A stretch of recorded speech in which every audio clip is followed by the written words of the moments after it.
selector. Nandito lahat ng controls when it comes sa yan, mga locking system ng kotse. And then window on roof. So naka-intelligent window lock din to.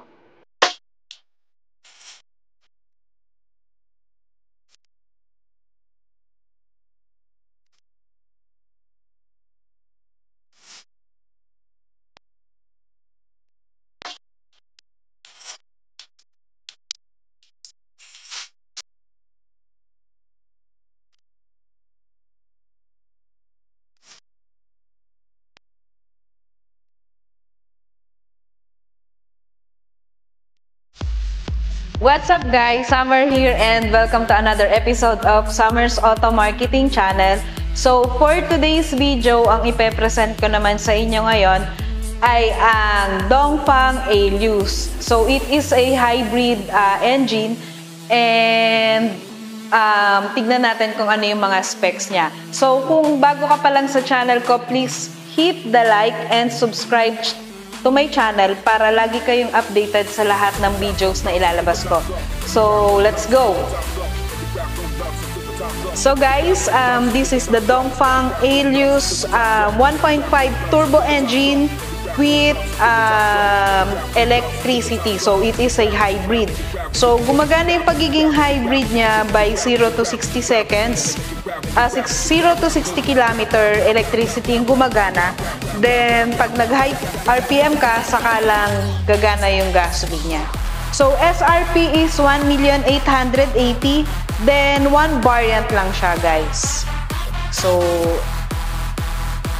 as you can see, guys, ang ganda ng design niya when it comes to LED headlamps.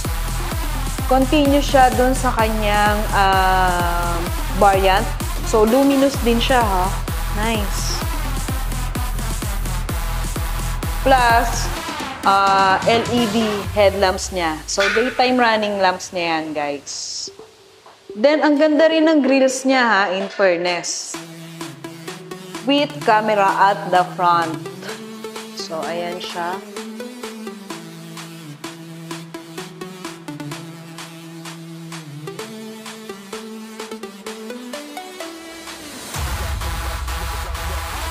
So guys, ito nga pala yung engine ng hybrid, no? So, ito yung sa electricity niya. And then, ito naman yung engine niya. So, meaning, may PMS pa rin to.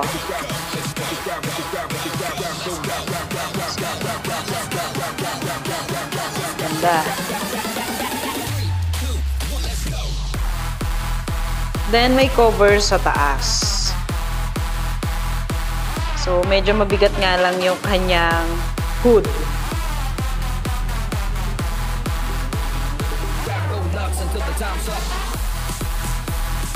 So, guys, ito nga pala yung kanyang gulong. So, ang size ng gulong ay 235 by 50 rim 19. Then, dual tone and disc brakes na rin siya, guys. So, ang suspension niya sa unahan ay MacPherson strap. Yan. Tapos, ito naman yung gilid, guys. So, it has camera on the side. Tapos, LED turn lights. So, sa gulong, same naman sila, pero multi-link beam yung kanyang suspension sa likod. So, with black naman dito. Nice. Ganda. So, guys, ito naman yung side doors ng Ailius. So, ito naka-chrome. Nice, ang ganda ng finish. With speakers dito. Tapos, ito naman ay plastic. So, naka-auto fold and auto-adjust na siya with door locks. Plus, blue interior with color cream plastic. Pero ito, ano siya, leather to. Tapos, ito yung ambient light niya. Ayan. Nice. Tapos, ito naman. So, guys, ito naman yung upuan niya, naka-power adjust and may ventilating system na to and heating system plus lumbar support. So, ang ganda ng design niya. Then, ito naman yung pinakaupuan niya. So, full leather. Nice, ang ganda. Tapos, ito naman yung makikita sa ilalim. Dito nakalagay yung gas and then sa hood. So, ito naman yung sa lamps niya. Yung auto leveling plus yung sa tailgate. So guys, ito naman yung kanyang odometer or meter cluster. So it is a full LED display na siya. So may makikita ka dyan na tire pressure monitoring. And then nandyan na lahat ng pwede mong makita. Just like sa trip computer. And yung kanyang bilis. So, dito naman sa steering wheel, ang makikita ay voice command, favorites, tsaka yung adjust sa mga sounds. And adaptive cruise control. So, may airbag siya dito. And ito yung mga modes.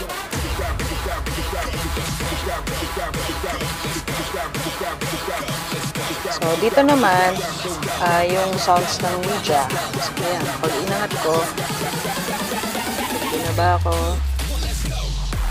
Tapos, eto, view. And then, so, dito naman siya. Ayan, naglilipat-lipat. Then, dito naman sa LCD display, guys. So, call, madali na yan, car center. Nandito lahat ng controls when it comes sa yan, mga locking system ng kotse. And then, window on roof. So, naka-intelligent window lock din to. So, sa auto-close at rain, kapag nakalock yung sasakyan, yung windows and roof ay mag-automatic close pag umuulan. Sa close blind at LK, mag-automatic naman na mag-close yung sun blind or sunshade. Then, sa wiper, sa ORBM auto fold, mag-auto fold siya kapag naka-lock and unlock. Sa auto RR naman, once na gumana yung front wiper, gagana rin yung rear wiper. So, naka-auto sensing nga pala, naka-auto rain sensing nga pala to. Sa interior lighting, ganun din. So, eto, pag pinindot ko tong mood lamp, so, ayan. Sa ano lang siya, sa mga lights.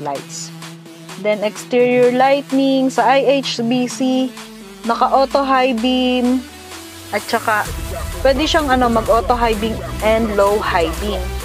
Sa time of LC naman, magpa-flash yung turn signal niya.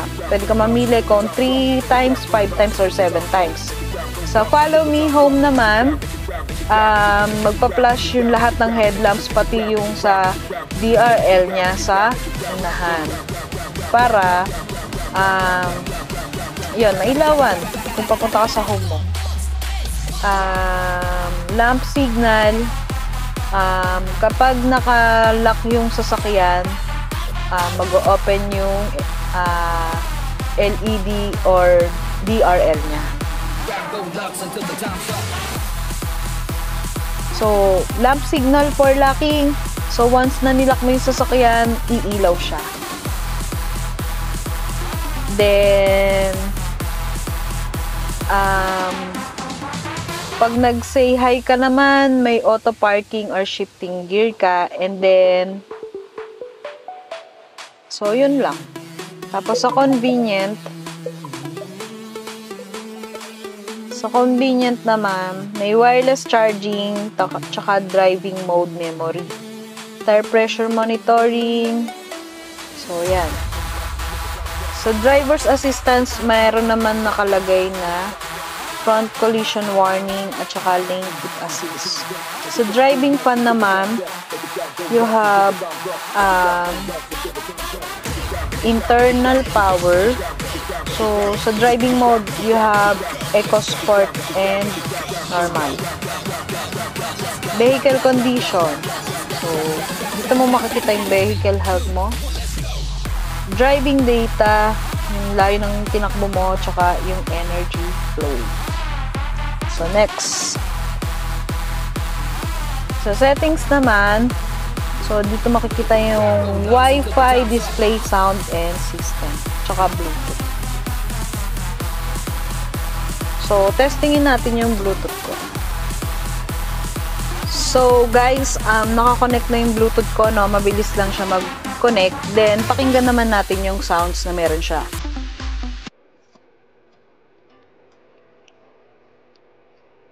So, pwede mong i-control yung lakas dito sa cellphone. Pwede rin naman dito sa steering wheel.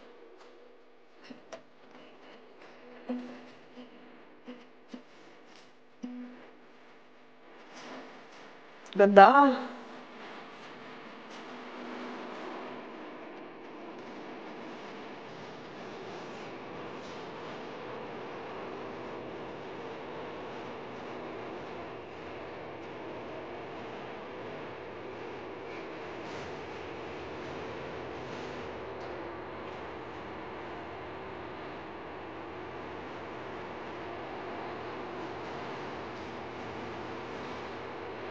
So, that's it, guys. Tapos, guys, ang model nga pala ng speaker niya ay Jamo. So, it has 10 speakers. Tapos, yung aircon niya may filter din. Then, it has 360 camera. Actually, it's 540, oh. Kasi pati taas nakikita. 540. So, pag nag-cornering ako,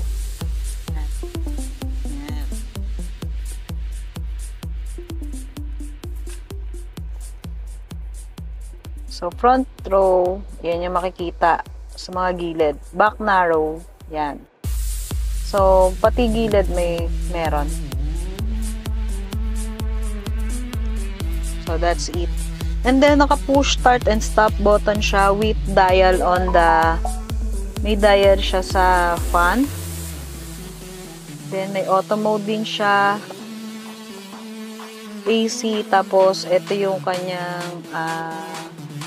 hazard, then yung control sa air. Wow, ang lamig.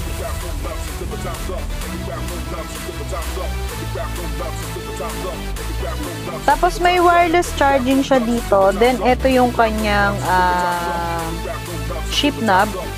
Tapos you have 2 cup holders here, and you have the electric parking brake with auto hold, plus yung drive modes niya. So, sports, eco, and smart. May normal pa pala. So, that's it. Tapos, eto guys, oh, ang ganda. May design siya na ganyan. Tapos, eto leather. And then, ganun din. Maganda yung design niya when it comes to door lock. Tapos, naka-leather siya. Tapos, ito ay plastic. 2 cup holders, tapos may glove box na malaki. So, ito yung sunroof niya, guys. Panoramic sunroof siya. So, matatanggal din yan.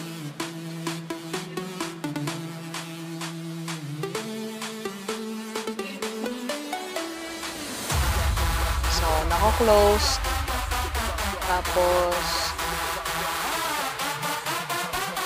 yung blind niya, same. So, one touch lang. So, may 2 air vents yung likod, plus 1 USB and lagay ng cellphone. So, ito, malaki yung headroom and legroom niya, guys. Tapos, may armrest siya with 2 cup holders. So, ito. Tapos, you have LED here. Pag may titignan ka, and may pwedeng sabitan. Tapos may document holder din dito. So, yan. And ang sarap umupo. Ang lambot ng pagka-leather niya, guys. Tapos malaki siya, ha. In fairness, sobrang laki niya. So, ayan. Ganda.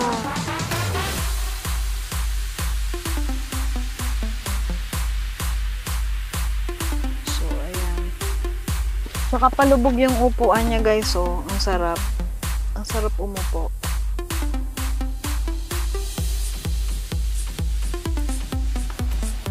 So guys, ito yung likod ng Ulus. Ayan, medyo masikip kasi sa likod eh. So, naka-LED tailgate na siya. So, all across with big emblem of Ulus and Dongfeng. And then it has camera at the back and 4-eye sensor with 2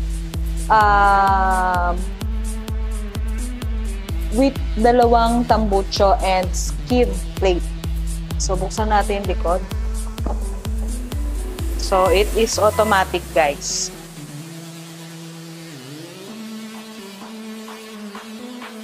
So, ganyan kalaki yung compartment space niya. And then, 60/40 ang hatian. Tapos, dito naman nakalagay yung battery and yung subwoofer. So, wala siyang spare tire pero may spare kit siya. So, ang laki ng malalagay mo dyan. At least 4 large traveling bags. Nga pala, mas malaki siya sa 14th Friday. So, dito.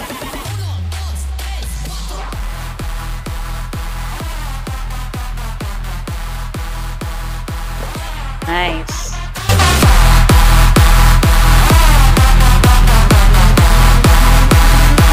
Go nuts until the time's up.